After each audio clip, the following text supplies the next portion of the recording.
Are we live? We did? Yeah? Yes? Good? Let's see. It looks like we're live. We're live. Hey, we're live. Awesome. Okay, sorry about that.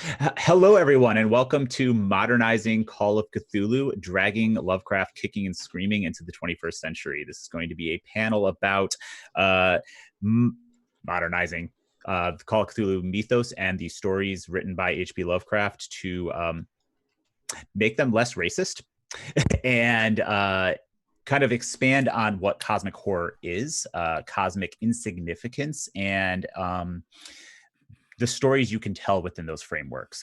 So I want to do a round of introductions and then we'll jump right in. So I'm the moderator for this panel, Ian E. Muller. Most of you have seen my face for pretty much the entire weekend. I am one of the co-founders of Gehenna Gaming and the VP of Strategy. And Call of Cthulhu is pretty much my favorite RPG, mostly for the mechanics, but I am actually a huge fan of cosmic horror as a subgenre of horror in general. So that's a big thing for me.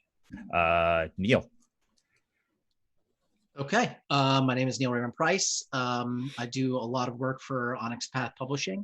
One of the things I do is I develop the Scion line, but I have also written for Vampire, and I've also written for Mummy the Curse, which deals a lot with cosmic horror themes in it.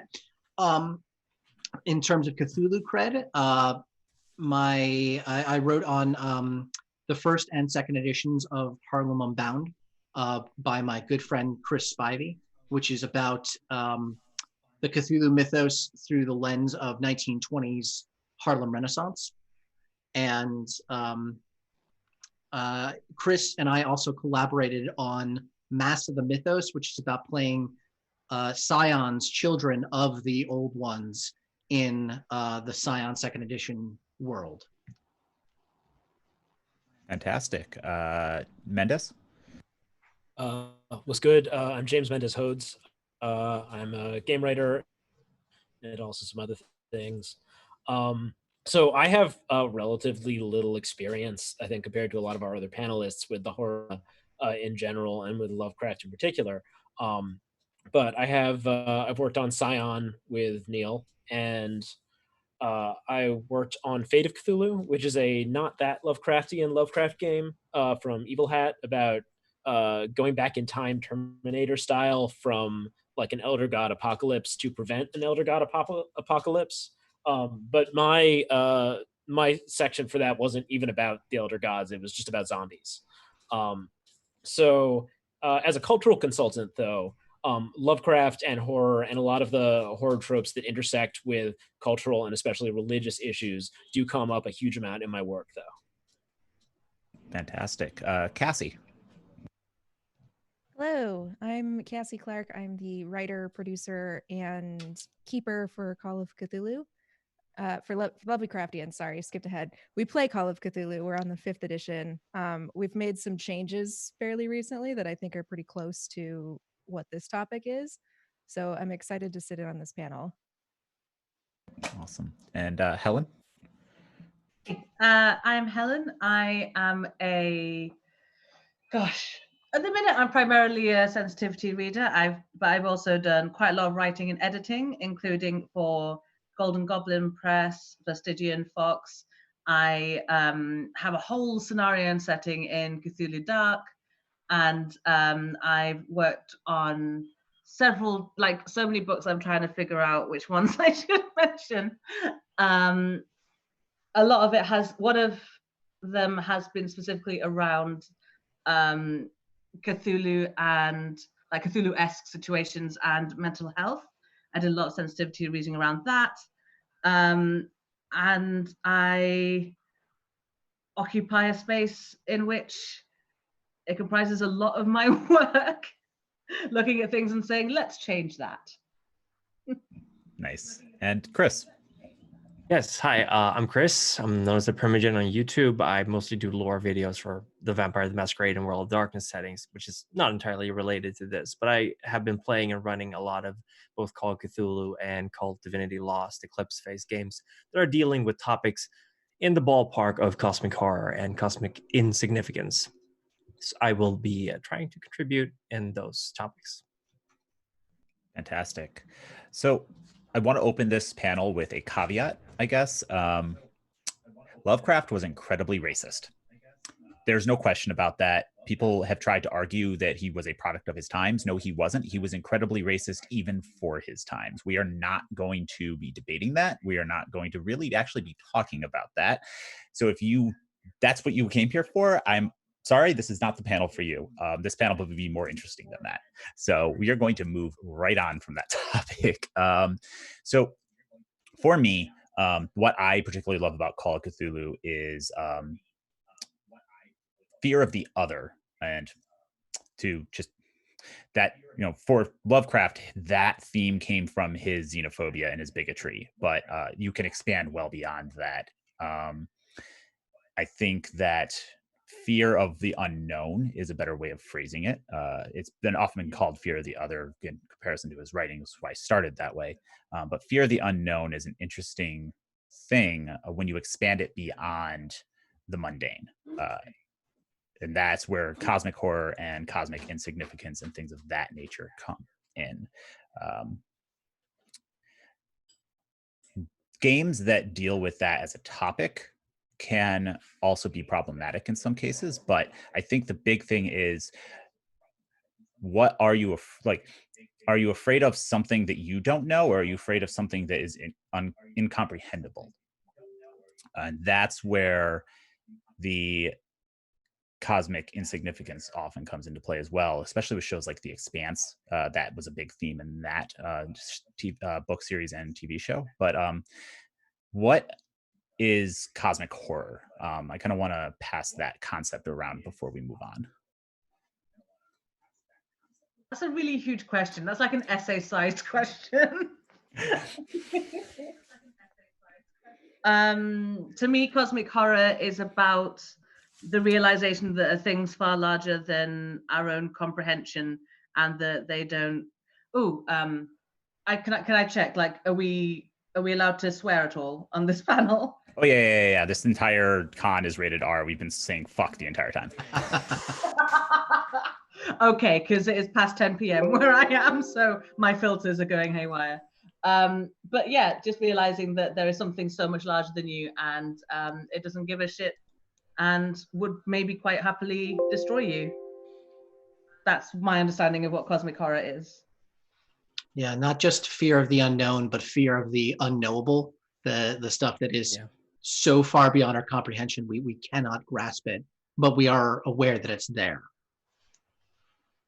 So, like the whole thing around the color out of space is like, he's trying to describe something that is indescribable. I always found that to be a really interesting concept. Like, it is beyond your ken. Yeah, for sure. And I've always related it to not only that they will happily destroy you, these unknowable forces or this unknowable, but it's that you are so small and insignificant to them that maybe they won't even register that they would kill you. Maybe you're so unimportant that whatever mark you can leave will never be seen by these beings. And I think that it can be translated into many different ways, but cosmic horror for me is because just the horror of not being in control of a situation, but multiplied times like 100, because not only are you not in control, you have no way of influencing the universe around you to any valid or any significant degree. That's how I perceive it anyway. One thing you said, Helen, reminded me some beings that would destroy you, and it's not even like beings that want to destroy you. It's like they don't even notice you. You're just insignificant to them. It's inconsequential. You're not even a blip on their radar. And I think that captures that idea of fear of the unknowable much better than even Lovecraft did. What we just talked about early on. Because one of the things that we did want to talk about specifically as a topic was centering marginalized viewpoints on cosmic horror. And I know, Helen, you particularly wanted to speak to this. So if you want to kick us off. Or did I get that entirely wrong? Was that someone else? I don't know. This is one of those weeks where I've said something 2 days ago and it's completely got out of my head now. Yeah, the last 3 weeks have been like that for me. been a crazy day today. I think probably what I was trying to say is that one of the issues with a lot of people who are trying to base their work on what Lovecraft laid down is that they're not questioning the inherent assumptions that Lovecraft makes about, oh, what if you found out that one of your ancestors was from Africa? How terrifying, that kind of thing. And so if you don't address that and remove or undermine it clearly in some way, then you just bring it into the game. And that's something I come across quite a lot in my work in terms of someone either taking an existing IP or like a generally known concept and plonking it down into something that they want to release this year. And I'm going, no, that thing says this that you really shouldn't be saying. Like, you can't be taking this highly colonialist work and just repeating word for word how they describe the places in it, that kind of thing. So it's about being aware that people who are marginalized can pick up on that kind of stuff really, really easily. Like, oh gosh, I can't remember the name of the story with the half fish people. Oh, the horror over Innsmouth? Yeah. Yes. Yeah. Shadow over Innsmouth. Yeah. I was thinking about that one too. Like, how can you not see the terrible implications there? Yes. Like, yeah, that was very racist. The devil worship. Yeah. But it's that kind of thing. You can't just transplant that wholesale into a game that you're trying to make today. I think that was probably the point I was trying to make. Mendez, I know you've worked a lot in this area. What do you want to say about this in particular? So I guess one thing that we talked about a little bit before the panel started was that marginalized people have a very different experience of cosmic insignificance, because I think there are some people who look at the setting and see there are shadowy, unknowable powers out there who don't really care whether you live or die or do anything, but they'd probably eat you and not even notice if given the chance. I mean, yeah, I feel like that. Like, I don't need Call of Cthulhu to feel like that. And now with climate crisis and everything, this is extended even to people who didn't think of themselves as marginalized before. So I think that for some people, interacting with that theme of cosmic insignificance can seem like a departure from their normal life, and that can be kind of cool for them because they can opt into that feeling and then opt out of it. But for others of us, we go into this thing and there's these tentacle guys and we're like, yeah, I mean, humans make us feel like that already. This guy just has that with tentacles. So there's a different relationship to opting into these things, because we don't get to leave the game and walk away from that necessarily. Also, I guess on the topic of otherness, a lot of the things that H.P. Lovecraft considered to be like unknowable or ineffable were actually things that just he specifically didn't understand. And if he had ever thought to like have a conversation with an African, which he would have been too scared to do, but the African would have explained that like this religion that you think of as a creepy, unimaginable cult is actually kind of normal. It's just a normal religion people do. So that's something to keep in mind. Like, a lot of the things that H.P. Lovecraft says, like, this is unknowable, this is inevitable, that they maybe are to him, but Absolutely. I think you both touched on something that I find important, which is removing, like, don't just lift things up and drop them into your games and read them word for word or describe them the same way that someone who was alive 100 years ago now did. We can't take them verbatim. We have to look at it in a sense of, what is our modern understanding and then what is someone else's modern understanding, because your understanding is not the same as mine. Cassie's is not the same as mine. Neal's probably isn't the same as mine. So it's much like things we've talked about in some of the other panels, it's communication. We can have this conversation, and then I can learn something, and I can approach my games better. And I think we can all take that away. From you said, the other thing you said that I thought was interesting was the what he considered other wasn't really other, and we still encounter that today, and there's in a lot of places currently. What are some ways that we can still invoke that feeling for anyone who's sitting in a Call of Cthulhu game or a Trail of Cthulhu game, regardless of whether or not they're a person of color or white or etc.? I would first sort of center on the imagery that you choose to evoke and you choose to use in there. We would just reference the Shadow over Innsmouth a little bit earlier, and clearly there are some elements in there that are deeply racist, deeply xenophobic, and you can find reams of that written online. So my first advice would be to just sort of look at that and look at what you can pick out that's obviously problematic. The other element to focus on is that a lot of Lovecraftian cosmic horror, as opposed to just sort of a generic cosmic horror in particular, focuses on a very visceral feeling and a very visceral description of things. Blood and guts and filth are described in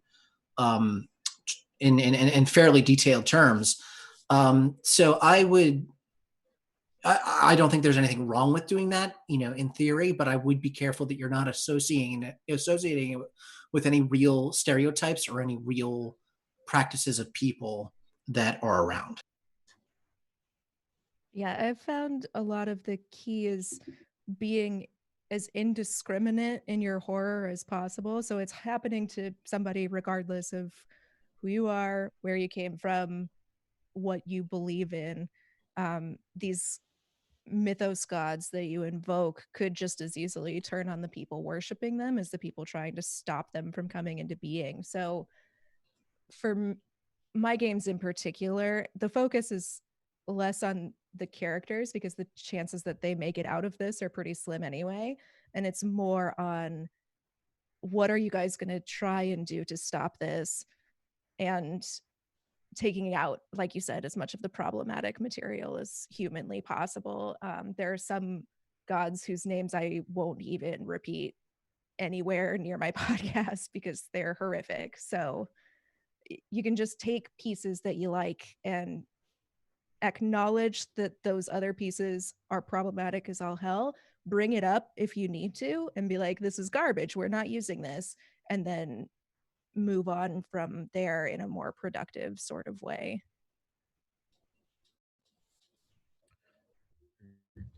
I haven't seen a lot of horror movies, but I braved the theater to see Get Out a few years ago. And I think one of the great lessons from Get Out was that it can be really fun and interesting to horrify the mundane, and to take an experience that's extremely familiar, something that like evokes like a deep emotional reaction because it happens to you all the time, and sort of turn up the dials on that to create a situation that is both like horror and alien and strange and also feels like this has happened to me 100 times.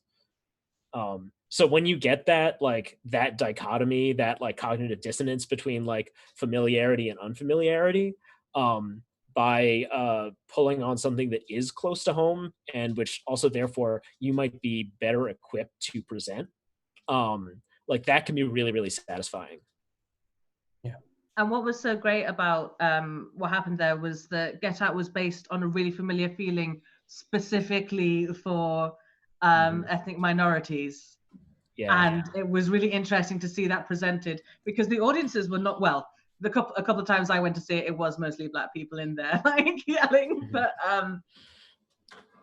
it was really cool to see something that you don't often see reflected. But we can talk about Get Out another time, but I hear you.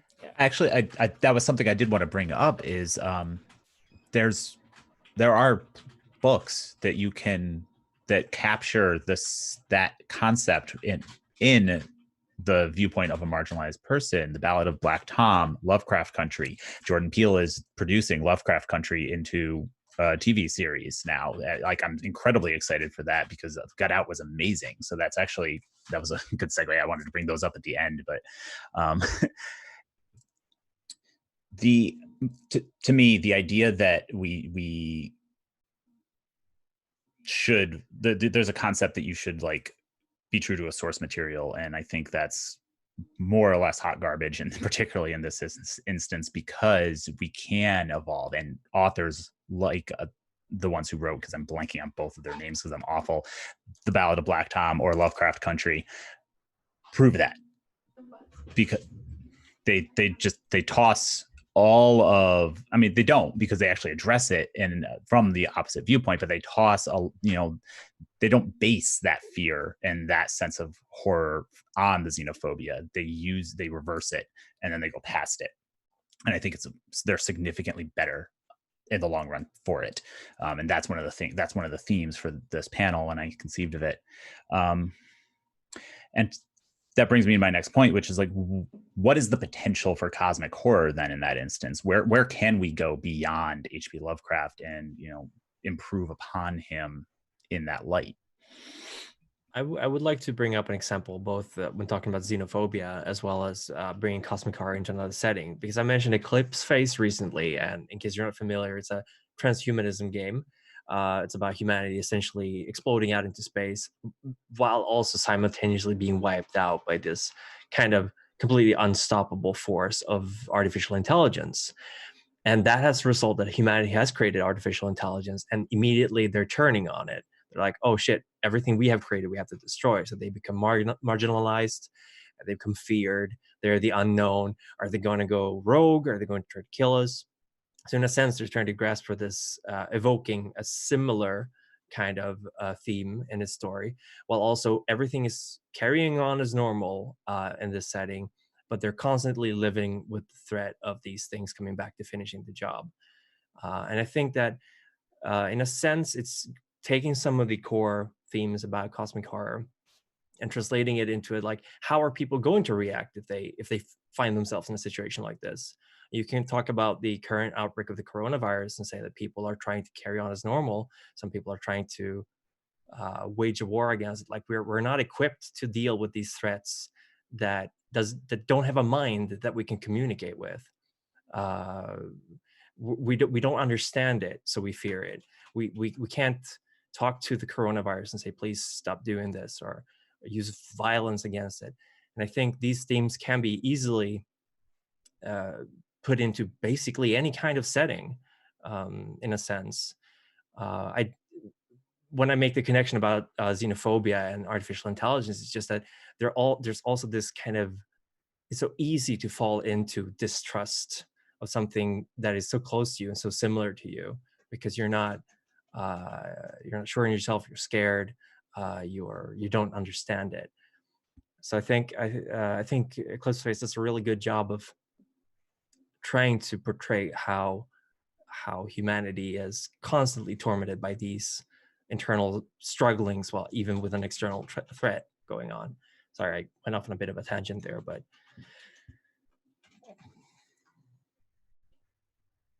sorry, I thought Mendez, I thought you were going to say something. I think you did. It's fine, because that is a good point, and transhumanism is an interesting avenue for evolving away from Lovecraft while keeping some of the main themes, I think, and trying to communicate with something that you can't communicate with, something unknowable. I mentioned The Expanse earlier, that touches on that a lot, with them encountering the proto-molecule and what that means in that universe. And I think that's a good example of cosmic horror on a much grander scale that eliminates a lot of the problematic aspects, but actually touches on them really well at the same time, because of plot lines that don't focus on the proto-molecule. I don't know if anyone else wanted to expand on what Chris said. Just that one of the recent examples that came to mind about potential cosmic horror was Annihilation. like that film. I think that is a really good example of what cosmic horror can be, and I think that film is so beautiful in so many ways. And it is about it's amazing. Yeah, it's such a good movie. Sorry, I it's very good for exactly what you're describing. This, we have no idea what it is. It's like cancer, kind of. Yeah, but on a reality scale, it's a great movie. Thank you for bringing it up. Well, you're very welcome. I'm always happy to talk about films. That's a big theme of some of Lovecraft's work as well, the sort of eroding of reality and our ability to properly perceive reality. And a lot of times this gets sort of name checked as sanity or sanity mechanics, especially in Call of Cthulhu. I think it's important in that regard to sort of dissociate mental illness and mental illnesses per se from eroding the inability to perceive certain realities. So separating mental illness from madness, essentially. Oh yeah, for sure. That's such an interesting point, because the thing is, I personally don't actually play many Cthulhu games, but I end up working on them a lot. And so the sanity mechanic can be used so badly and also really well and it's interesting to me to see different ways that different games approach it, and sort of what is meant to be beneficial and what isn't. I have a question I wanted to throw at the panel, which was, do you think that there's any way to redeem or carry forward the idea of a sanity score or having sanity mechanisms? Because that's all too often, that's like, I get to that point and I just look at it and I'm like, there's just no way to save this. Like, I want it to be like some kind of like weird inhuman madness thing, but I don't think that I can't figure out how to do it. So yeah, and like Fate of Cthulhu, for example, totally steps away from that, and it says if you want to represent mental illness, you can just use the normal Fate methods for representing mental illness and mental trauma, and just have it work the way it does in real life. But then they replace the sanity mechanism with a corruption mechanism instead. So yeah, do you think there's any way to keep the sanity mechanism and be able to sleep at night? I think only if you sort of redefine it the way Fate of Cthulhu does, or the way Mask the Mythos does as well. It's sort of attuning yourself to an alien reality rather than growing mentally ill in this reality. Essentially, you're as you said, getting more towards an inhuman madness. And I think moving away from the term sanity itself is kind of the end goal there. Yeah. And I think that's the best way to go. Whether we romanticize some notions of it is, I think, a larger topic for debate. But I think that there's some merit to that, and I think that there's some merit to weirdness sort of filtering into your perception without hitting those tropes of mental trauma. Yeah, one of the things I would say is to be really specific in what losing those sand points in that situation will mean. So instead of saying, oh, you lose a sandy point, and maybe ending up with creating a game where people are just going to go ooga booga, you say you begin to see colors you've never seen before. Something that's really specific that is not necessarily a trope. Yeah. I think that can help. Yeah, we've recently, sorry, Chris. No. Go. So we recently switched over from the sanity mechanic, and it's roughly the same, but we're now calling it resilience. So as we go on, as they experience more psychological, I won't call it scarring, but it's kind of what it is. And as they encounter more paranormal entities and activities, their willingness to continue investigating goes down. Because I would rather them start seeing those crazy colors because they're encountering this thing and not because they're going insane. And I don't want to stigmatize that sort of mental draining. People actually suffer from these things, and I'm trying to be more mindful about that. And I don't think that going with the sanity mechanic was really doing it for me anymore. It was time to switch it over to something a little bit different. Yeah, I see a lot of people in the chat talking about a stress mechanic, or talking about having some sort of spiritual depletion mechanic, the same way that Chronicles of Darkness has it in their integrity system. It's about your integrity as a person and the integrity of your personality, and that gets slowly chipped away at the more weird stuff you encounter, what shakes you out of your norm. Unknown Armies also has a very good mechanic that just got mentioned called hardening, that is sort of similar, but it applies both to the sort of cosmic weirdness filtering into you, but also to violence, as that it requires you to essentially lock in certain personality traits in response to spiritual damage. Well, that's interesting. Something I've found, I play Cult of Divinity Lost, which is also very much in this vein of Call of Cthulhu-like setting. They have something called stability, which you can take damage to. Either the storyteller can really, or the game master can really force stability damage onto you, which is stress in a sense, or you have to roll to keep it together. And when you roll, you can choose how you express this increase in stress. Like you can choose to display an emotion, you can choose to become obsessed with something, or like it gives the player more variety to pick for themselves. And it still gives guidelines to how you're reacting to things, while simultaneously making it easier to pierce the veil, because you're getting closer to the kind of exposure to how the world actually looks. Still not entirely happy with the system. There's some mention of mental illness in the game that I'm not very comfortable with. So it is really like, it's give or take. It's difficult. It is a difficult topic.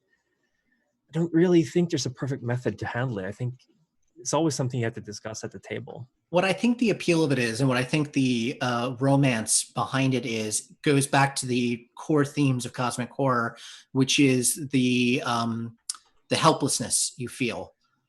You are helpless in the face of your sanity eroding in front of these otherworldly hoarders. And I think that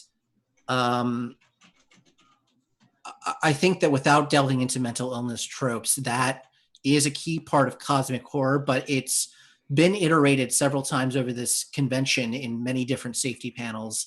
But it's worth reiterating here that you can take away a character's consent and a character's choices and do things to a character, but you should never do that to a player.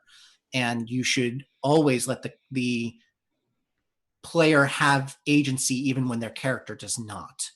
So the hardening mechanic, just to sort of go a little bit more into it, you might have really negative parts of your personality that get reinforced in the face of this trauma, and you are now kind of stuck with them and kind of stuck having to play them. So you may end up a very different character than the one you envisioned, just because of the experiences you've been through. But that's fine. It's never done without player consent. It's never done without player buy-in. That's a really interesting approach, because we all can relate to that, right? When you get stressed out and you get really worked up, you find these aspects of yourself that you are not comfortable with, that you might not even know are in there. I like that approach. It sounds really good. And of course, player consent is always a thing that you have to keep in mind. Like horror games in particular, you have to know what you're playing with, and you have to have these boundaries in place. My response to the question was answered by 3 different people. So, so I'm like, I agree with Helen. I agree with the stress mechanic thing. I like the cult system about this with the same caveats that Chris had. So like, those were all of what things going through my head. And I was like, okay, I'm good. I don't have to answer. But no, in particular, describing the sanity system as what Helen said, it's the influence of the elder gods on you. So like you see like the colors swimming through a painting, and you can describe that loss in a way that is actionable for the player, as opposed to well, you're a little crazier now. But no, that's that is how I usually approach it. So we've touched on a lot of our topics already. Does anyone want to kind of elaborate on particularly the people who run Call of Cthulhu or run cosmic horror style games, and everyone else too, how you approach setting, creating the horror in those games, removing the xenophobia from it, and the problematic parts, and setting, what themes do you incorporate to set the horror and the tone for those games?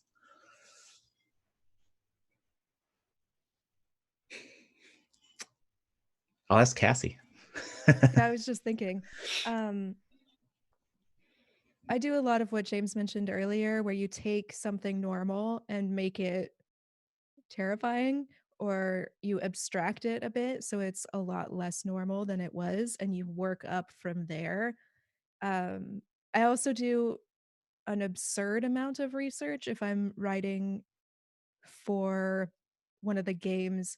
So if there's a story or a source from Lovecraft that I know is going to be terrible and we need to get away from it, I start digging in and seeing what additional lore is out there built around it, because he wasn't the only one writing at that point in time. There were a good 4 or 5 other writers in his cohort who wrote similarly. So I tried to piece together what they have.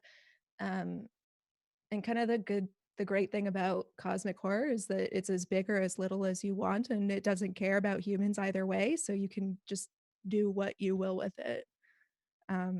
You still have to build up your tension for your players, and you have to base it in something specific and work up from there. Or it could be something vague and everything is just terrible forever and they have to deal with that. So start small and work your way up, or you start with a huge punch and then guess what? It's just this forever. Have fun. Try to survive.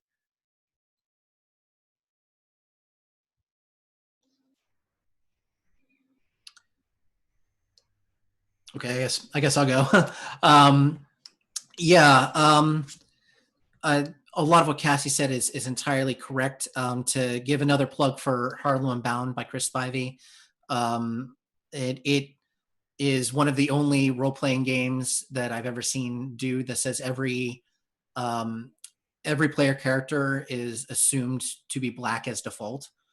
You were a Black person in Harlem in the 1920s, and there is a very good, robust racism mechanic about how you deal with the difficulties of daily life that's really interesting, and contrasts with the sort of cosmic horror, like what Mendez was talking about, and the sort of mundane made abhorrent, or mundane made horrible.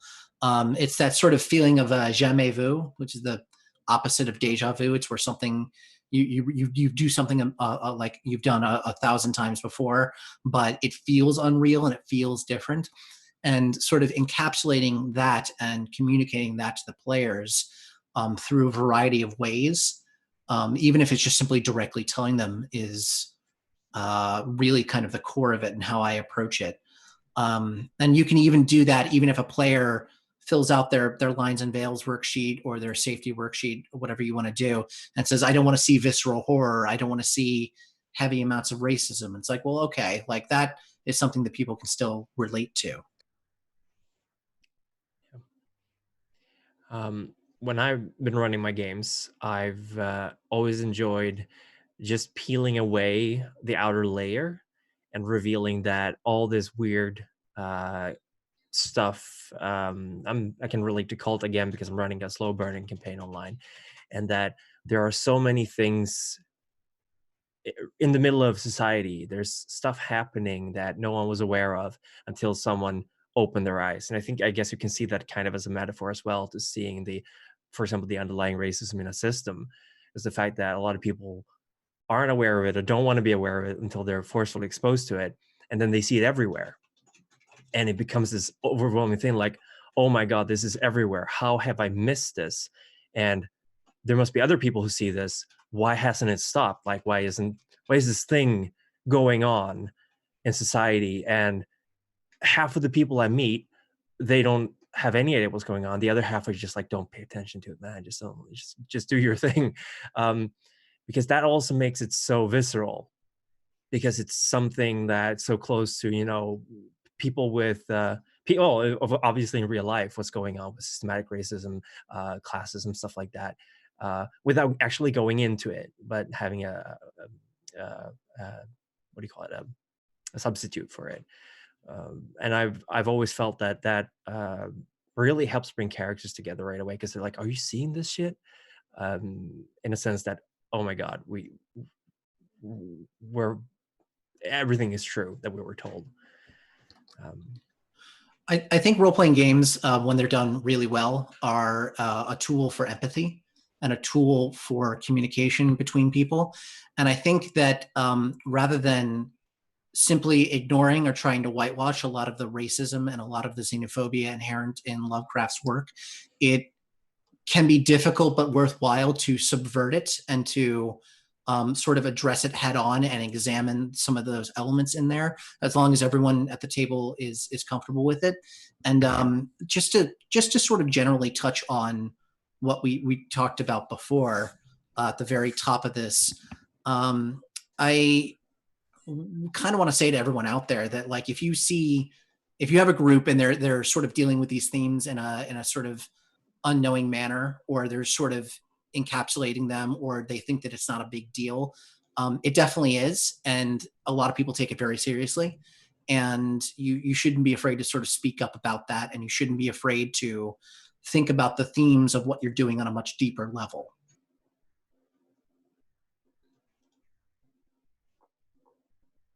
So I don't run Cthulhu games, but I have written a couple of scenarios, and one of them,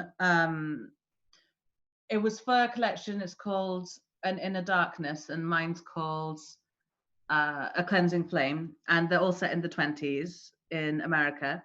And I set mine just after the Black Wall Street massacre in Tulsa. And my monster, oh, is it spoilers if I say what I've done?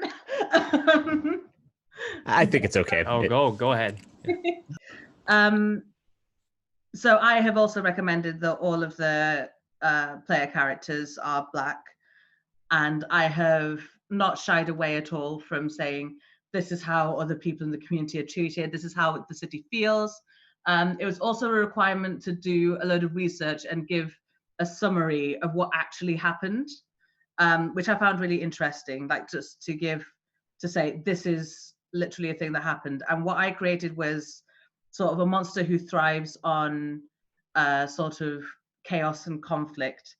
And she was this racist right-wing pastor's wife.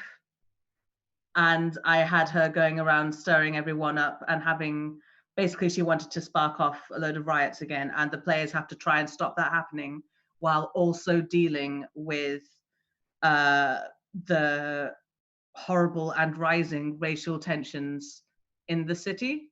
So I think that having to deal with something that is real right next to something that is a cosmic horror, I think that can be really useful in terms, or I hope it is, that can be really useful for making players feel connected to the horror of the overarching game.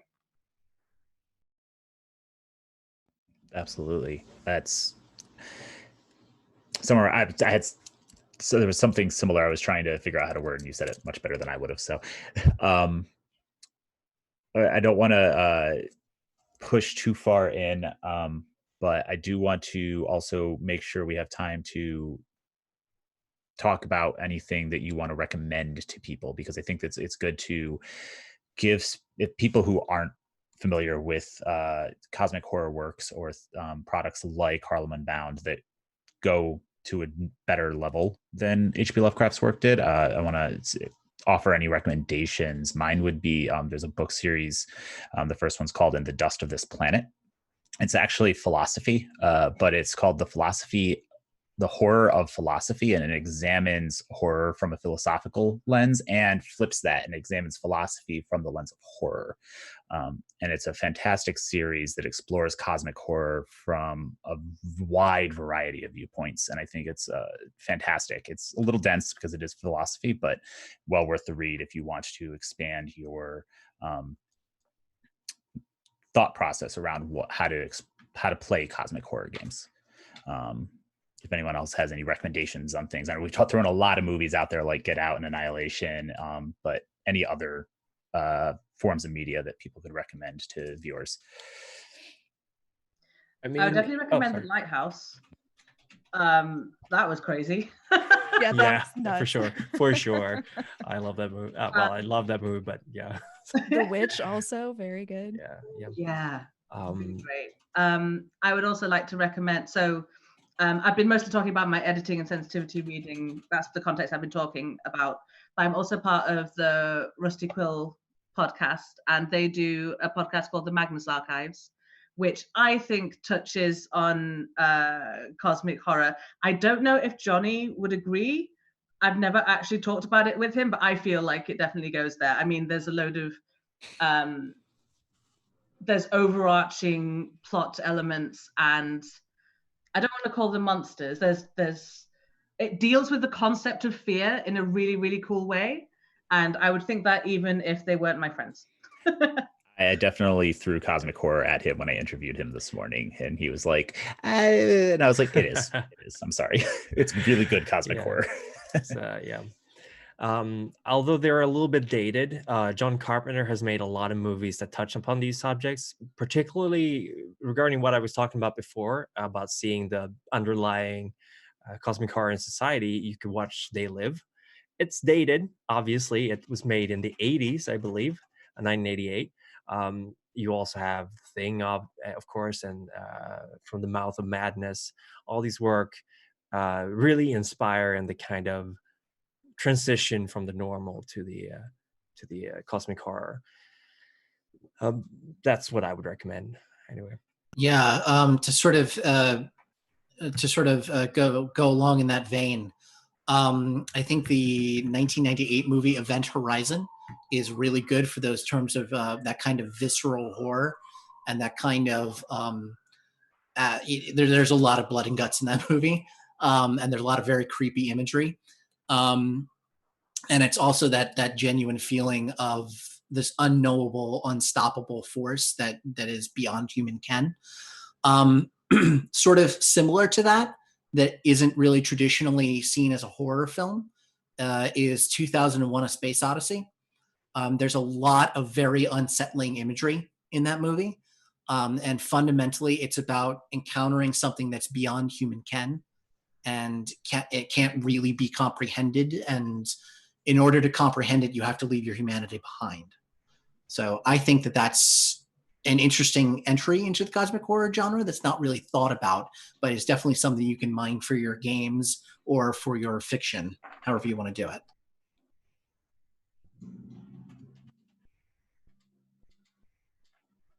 Mendez? I don't consume a huge amount of horror, so I don't have a lot of really good recommendations.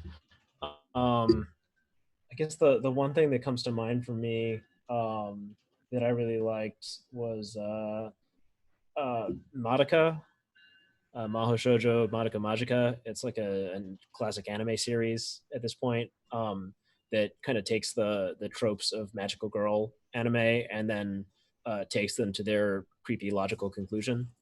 Yeah, I'm not sure if it's cosmic horror, but I would agree it that definitely it's in the vein. Yeah.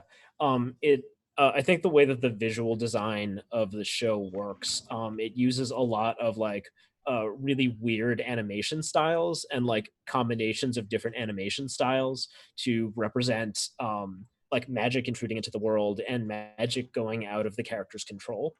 And there are like ultimately there are like cosmic powers that are pushing the main characters around that are, you know, too big for them to fight and kind of ineffable. But I think it does a good job of taking those themes and then tying them back to like individual people's psychology.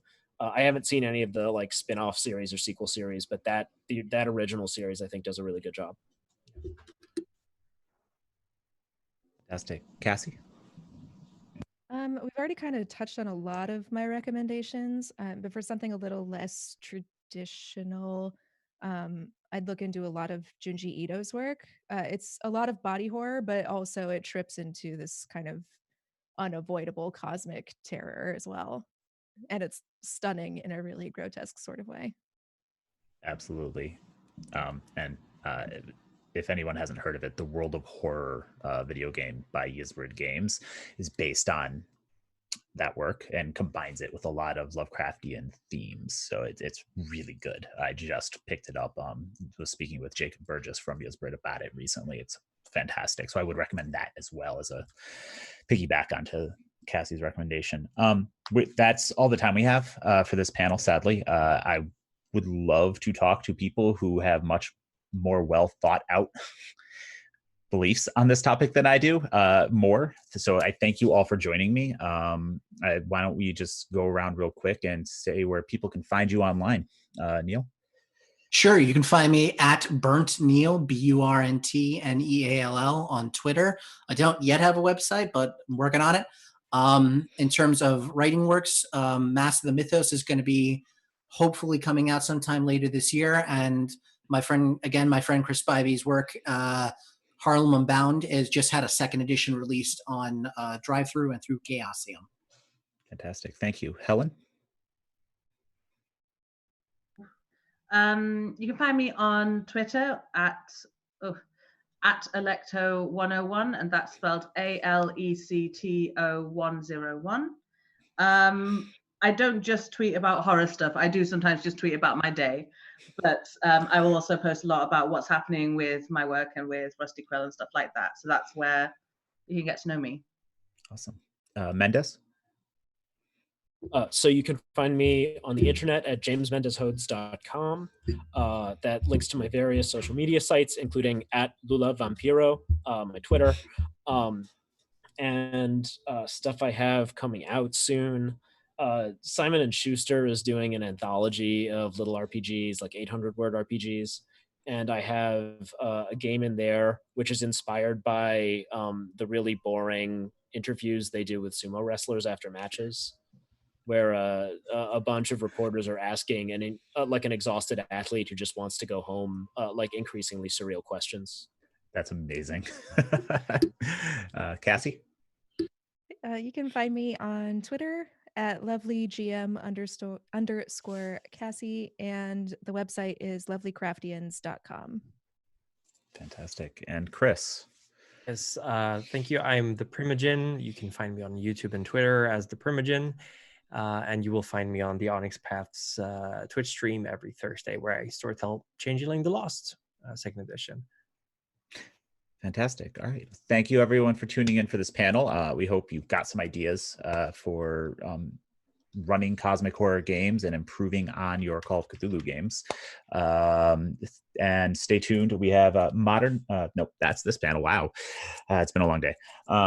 Matching mechanics to content for horror games. So we have a really good list of panelists for that, and I'm actually very excited to listen into it while I work on a whole bunch of stuff. Definitely do. Yeah.